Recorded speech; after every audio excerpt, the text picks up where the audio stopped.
Flicky script, 2 lines per group, max 50 groups.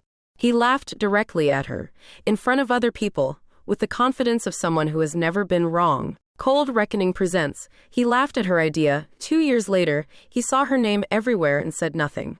She didn't cry, she didn't argue. She put the cap back on her pen and said, "You're probably right," then went home and worked until 2 a.m. That was the last time she talked to anyone about what she was building. Not because she gave up, because she understood the only opinion that mattered was the markets. And markets don't laugh. They just respond. The most powerful decision she ever made wasn't starting the business. It was deciding who would never know it existed, until it was too big to ignore. Her name was Sarah Voss, 31 years old, marketing job she was good at but didn't love. For 3 years, she had watched an industry she understood deeply make the same mistake over and over. Sustainable packaging companies were spending millions on brand awareness. Almost nothing on conversion. She knew exactly where the breakdown was. She had built the fix. All she needed was one person to tell her it wasn't crazy. That person was her then boyfriend, Daniel, who looked at the deck, looked at her, and laughed.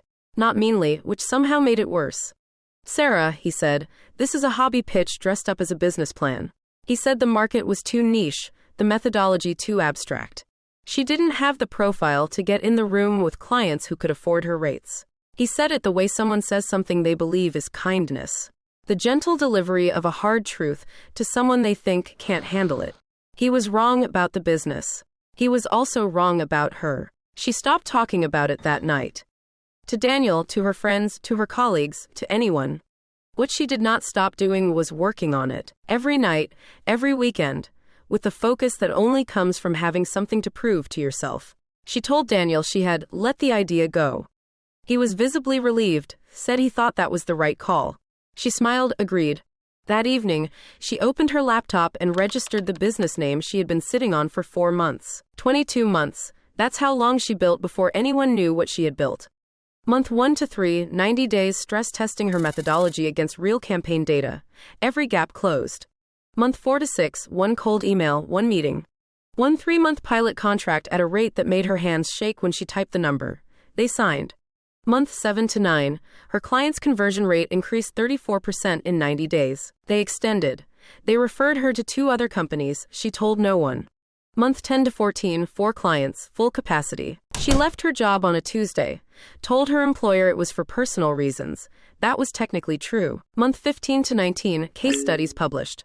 People started sharing them, then requesting them, then emailing to ask who was behind them. Month 20 to 22, keynote invitation. Her name on the conference website, the program, promotional emails to 14,000 industry professionals, including Daniel. He found out the way she had always known he would, not through her, through the industry, through seeing her name in a place that made him stop scrolling, and read it twice to make sure he hadn't misread it. Subscribe to Cold Reckoning, stay for what happened when he sent that text. This is the moment the story turns, don't leave now. The conference program went live on a Thursday morning. By Thursday afternoon, 3 new business inquiries, and 1 text from Daniel. It said, "I just saw you're keynoting the Green Brand Summit. That's incredible, congratulations." He used a period, which is never as neutral as it sounds.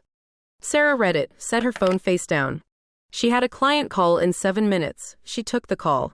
She did not respond that day, or the next, or the day after. She didn't block him. She didn't draft a response. She just moved forward, which had always been the plan. The most devastating response to someone who doubted you is not a speech. It is a calendar so full, you genuinely forget to respond. She walked onto the keynote stage in front of 800 industry professionals. The talk was called The Conversion Gap. It was essentially the pitch deck Daniel had laughed at. Refined by 2 years of real data, real results, real clients who paid real money. Every slide was evidence. Every number had been earned. 3 industry publications covered the keynote. One ran the headline, "The Consultant Changing How Sustainable Brands Think About Conversion." The piece was shared 4,200 times in 48 hours. Her inbox received 67 new inquiries in 3 days. Daniel was not at the conference. He saw the coverage on LinkedIn. He did not comment. He did not like the post. He just stared at his phone with a look his wife couldn't read. He had told her she didn't have the profile to get in the room. The room had come to her. 2 years and 4 months after he laughed, Here's what the hobby pitch had become: 11 active clients, $890,000 annual revenue, a team of 6, a 14-week waitlist for new clients. She had taken no investment, no business loan, no co-founder. She had needed time, data, and the clarity that comes from building in complete silence. The methodology he called too abstract was now intellectual property at the center of a consulting firm. The market he called too niche had produced 11 clients representing over $200 million in annual revenue. She never posted about Daniel, never alluded to him. The moment you define your achievement through someone else's doubt, you give them a role they don't deserve. Asked what motivated her to start, she said, "I saw a problem nobody was solving correctly." Asked if anyone believed in her from the beginning, she said, "I believed in the data. Revenge is loud, results are quiet. One of them needs the other person's attention to work. The other doesn't need them in the room at all." 8 months after the keynote, Daniel sent one more message. Longer this time. He said he had been dismissive, said he was proud of what she had built.